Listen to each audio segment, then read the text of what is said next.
Hey everyone, it's Dave, and in this video I wanted to share with you some of my books from H.P. Lovecraft. And H.P. Lovecraft was a horror novel writer, short story writer in the early part of the 20th century. He dies around 1936, 1937 at the age of like 46. And he kind of went into obscurity after his death. In the 1970s, we saw a lot of fairly bad horror movies made from his books. They were starting to be read more and more, and some really poorly done horror movies were done at that time. But since around the year 2000, he's really started to be looked at as a really prominent American writer. And when I first heard about him, because I to be honest with you, I would cruise through the bookstores and I'd see some of his novels, and the cover art just turned me off. It was just like a little bit too over the top for me. But when I was in college, I was taking this class on the horror novel, and it filled in one of the elective categories. I have a degree in art, and but I love to read. And so I took the horror novel. Of course, we read the classics like Frankenstein and Dracula. We read some Edgar Allan Poe. And then after that, we read H.P. Lovecraft. And the first exposure I had to him was this book here, The Case of Charles Dexter Ward.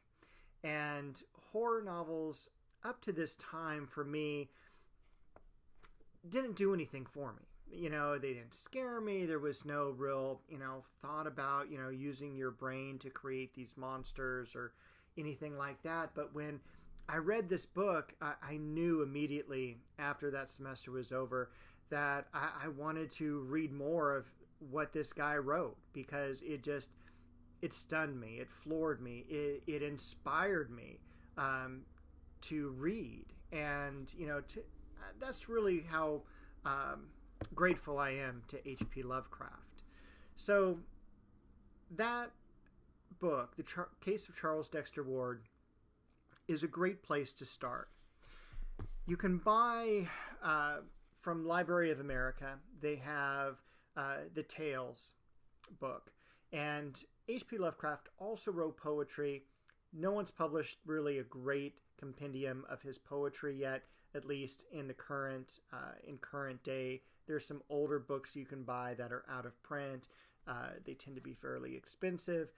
I haven't really read much of his poetry. I have read all of his tales, and they're magnificent. In this one, it's got about 20 different tales, including The Case of Charles Dexter Ward, but also At the Mountains of Madness, which is his other novella, you could say.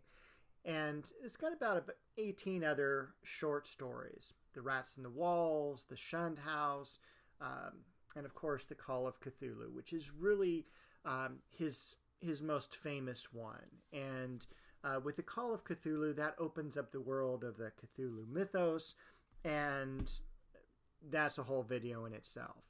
But it's really how man isn't the dominant figure on Earth, or as not even the dominant figure in the universe. In fact, he's more like third.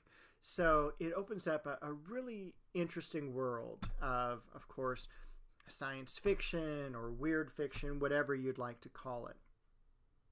Now, also, one of the things that I would suggest is these books by S.T. Joshi. We've got the annotated H.P. Lovecraft and the more annotated H.P. Lovecraft, both of which have a great selection of stories, and the footnotes really help bring to life the story. And, I'm a big annotated person. I love reading that makes you stop and you get to learn some of the backstory. S.T. Joshi is really the present day biographer of H.P. Lovecraft. He's done the most research on him, and I think he really tells a lot of what we need to know to establish Lovecraft as this literary giant. Another fun thing to read are the letters that he wrote. He was a huge letter writer. and this is one of the Arkham House books. Arkham House was developed by H.P. Lovecraft's friends, primarily August Derleth, after Lovecraft died, and they wanted to publish Lovecraft's works. This is a present-day issue, I think from the 1980s. Hard to get. You can find them on eBay. They tend to be fairly expensive. There's 5 of them that range from the whole different parts of his life. But the letters in these are just as interesting as the stories he tells. Some of the letters that he wrote were to Robert Howard. And of course, Robert Howard is the inventor of Conan the Barbarian. And for me, my favorite thing is he wrote letters to Robert Bloch. And they had correspondence for a really long time. And Robert Bloch wrote to Lovecraft, sent him some stories to critique. And Lovecraft really was this fantastic person who would not only give feedback on these stories for free, he was also someone who would promote people stealing his works. For instance, the Cthulhu mythos. Tons of other authors have written stories about that, and H.P. Lovecraft encouraged it. He wanted to make this really gigantic world, and he wasn't worried about copyrights or anything like that. He was just someone who wanted to share his ideas and share his works. So, of course, Robert Bloch ends up writing Psycho and Psycho 2. This is my edition of Psycho House, Night of the Ripper, American Gothic, and I'll probably do another video on Robert Bloch at a later date. 2 other books I wanted to share with you real quick.